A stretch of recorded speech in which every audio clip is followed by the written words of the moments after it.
maybe 18 to 20 guys in this class who will contribute for us next year. Not because we have bad players, but because this is an extraordinary class. They're mature guys. We went out and said we need to get guys who can contribute immediately. We're not looking for guys down the road. You know, there's going to be a sign out in the locker room here pretty quick that says the future is now, and that's what it is. We're not going to build for the future. We're not going to say we're going to recruit guys that are going to be good down the road. We owe it to the guys who were seniors coming up. They were the first class to ever come in here when there wasn't even a football field, no bleachers or no coaches' offices, no footballs, no jerseys, no nothing. So we owe it to them to be the best we can be next year, and that's what we intend to do. And any freshmen that are coming in, we expect them to make a run at playing early. So that's what I think. The other thing that we said was we needed to recruit locally, and that was our priority. We signed 13 guys from the local area. We feel very good about them, and a number of them will contribute immediately next year. Okay. Anything else I need to say there, coaches? You guys have any questions that I can answer? Larry, coming in, was there a particular area? I know you give credit to Mike about him doing a good job and stuff and all that, but was there an area that you addressed in particular? We had a couple areas. One of them was offensive line because we'll graduate, I think, 5 seniors after this coming year. So we needed to get some good young guys, and we feel like we signed 6, maybe 7, and we think they're going to be real good players. There'll be a group of them that will play early. We're going to play a lot of guys. One of my philosophies is you play a lot of players on your team, particularly early in the game. You don't wait, and they may be playing late in the game, but the more guys that play, the better. And there'll be a number of offensive linemen that play early for us next year, and most of them are local guys. Running back was maybe a little bit of a concern because we're in this trend. We don't have anybody behind him that's played a lot. Sadler solves that issue for us, and we'll get a commitment from another running back later on today. Sadler obviously well fought for what he did. But how good can he be at this level? Real good. He's not.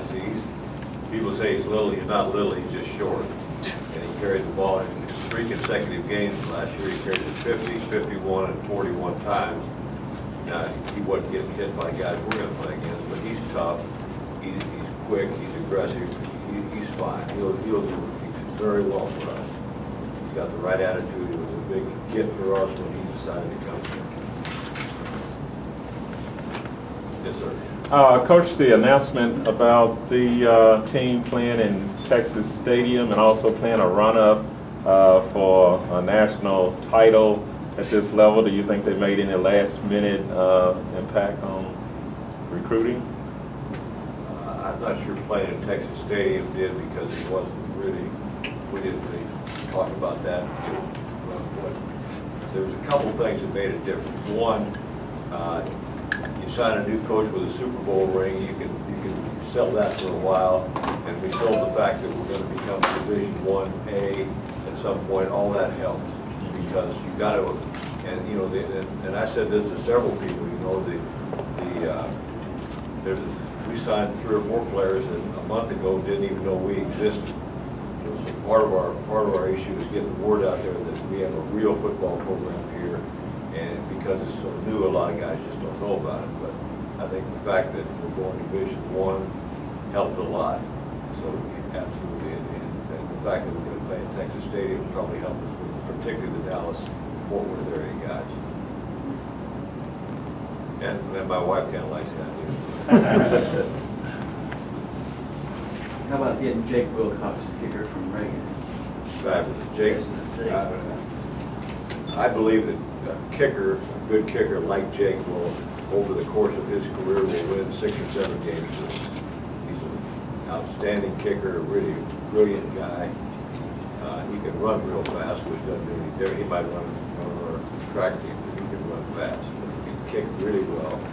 I happened to see him last year. I was in town the 3rd week of the high school season, and I went out and scouted with my son. Kyle went out and scouted San Antonio Reagan and saw him kick early in the game. And I said, you you guys to get him, not more than I'd be here trying to get him. So, yeah, he's outstanding.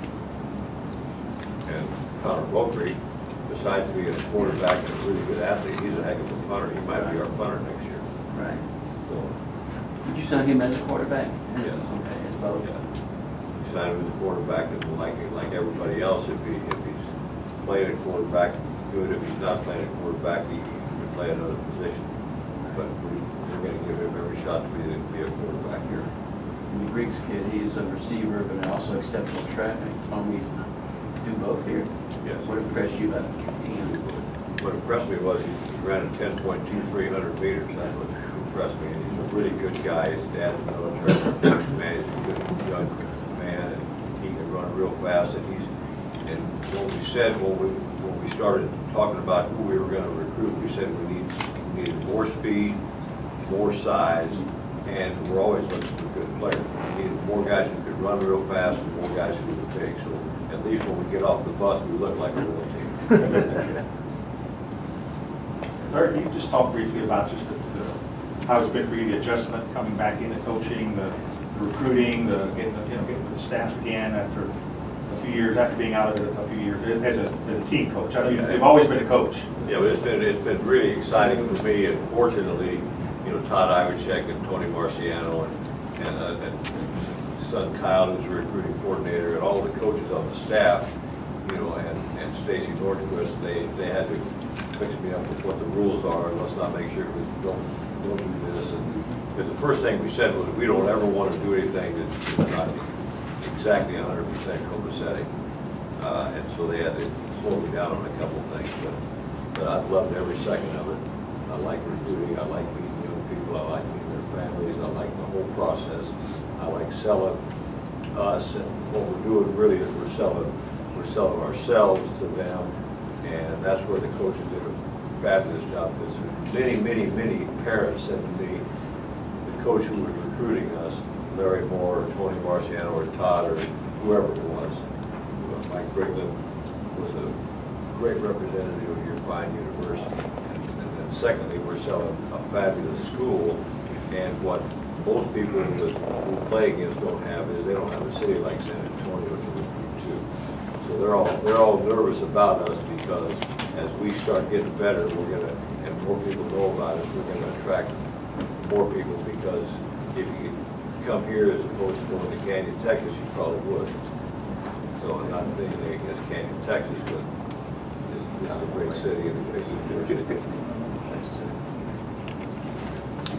Okay. Is there any kid here who could be a surprise that maybe a lot of people didn't recruit that you saw that might be maybe a sleeper? I don't know. I think we signed a couple quarterbacks that have a chance to play early. So maybe Connor Roper is one of them. So, and I think there's a number of guys that have a chance to play early that might be considered sleepers. We knew them. We knew the players. We knew them well. We knew what we were looking for. In the end, we felt like we competed against a higher level of competition this year than we have in the past. In the past, we've been to beat Division II and Division III teams. This year, we legitimately beat Sam Houston on a couple of players, highly recruited players, and some other people. Once you get up there with better players, you're going to be attracting better schools and better football programs, and that's who we want to compete against. What caught your eye about Connor as a quarterback? What's the idea? Really? He's an athlete and he can throw. Yes. He's got a good arm. He's got good mechanics. I've seen him play. He's a smart guy. He's got to be a lot of things you're looking for in a quarterback.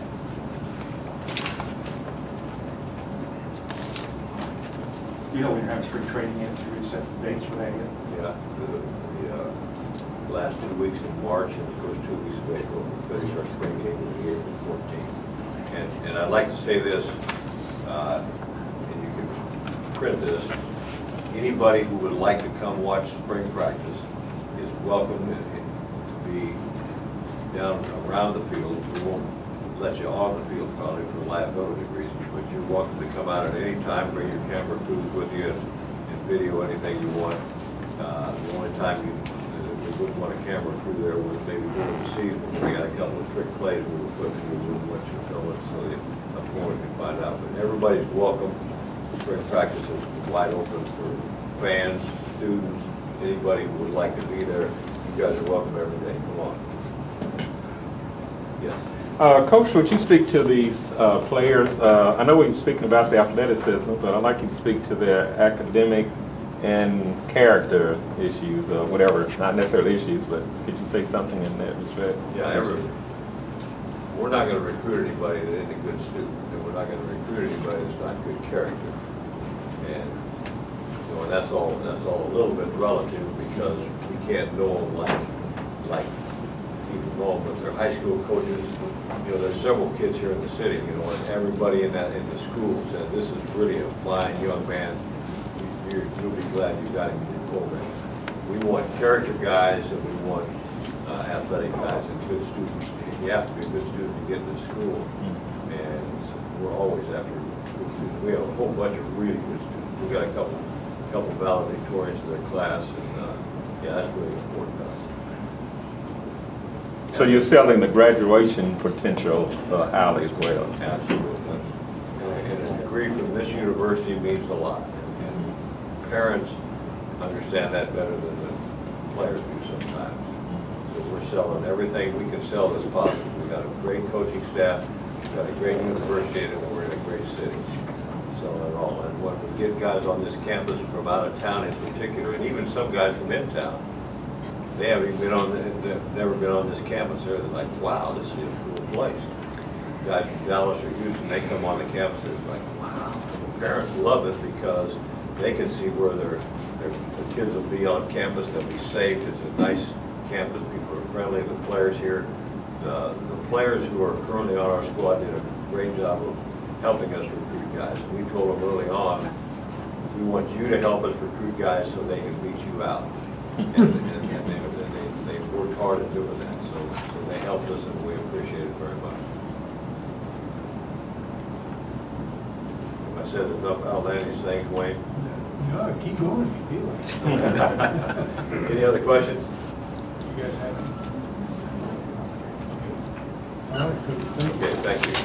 The local aspect of it, I mean, because just looking up on your board, I mean, there are a whole bunch of San Antonio area kids. Yeah, it's a priority for us, and I've said that many times, and I will continue to say it. We missed on some guys in the local area because I wasn't hired soon enough, and they'd already made their decision. But next year, they're all going to have to say yes or no to us because we don't care who else is recruiting, whether it's Oklahoma or Texas. It doesn't matter. We're going to recruit them too. And if they don't want to come here, they've got to tell us no.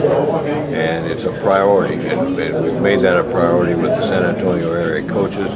We've told them that. We're going to continue to tell them that we need to recruit locally first, then we'll branch out and go into Dallas and Houston. What of those kids you think can have an early impact here on this program? I don't want to get too much into who's going to have an early impact. I think both the receivers, Aurelio Griggs and Brandon Yates, I think they've got a chance to play early because they're talented guys. They can run like heck. But other than that, I'm not going to get into anybody. I think there's 4 or 5 of the linemen, particularly the local guys, offensive linemen, who have a chance to play very early for us. You've been here a little while now. Are you having a chance to kind of mold these guys in your image to kind of wait, with the kids that have been here already and the coaches, are you kind of getting them on your page? We're starting that process. It's a process. It takes time to do that, but everybody says you got to change the culture. We're going to do that, continue to do that, but that'll come in time. And by the time we kick off next season, we'd like to be at a certain level, and then we'd like to be even better when we play our last game. Our idea is that we work every week to get better, and we're better in the last game than we were in the first. And our guys, new guys, will buy into it. A number of them want to come here early and get started, and yeah, we're excited. This is going to be a good football team.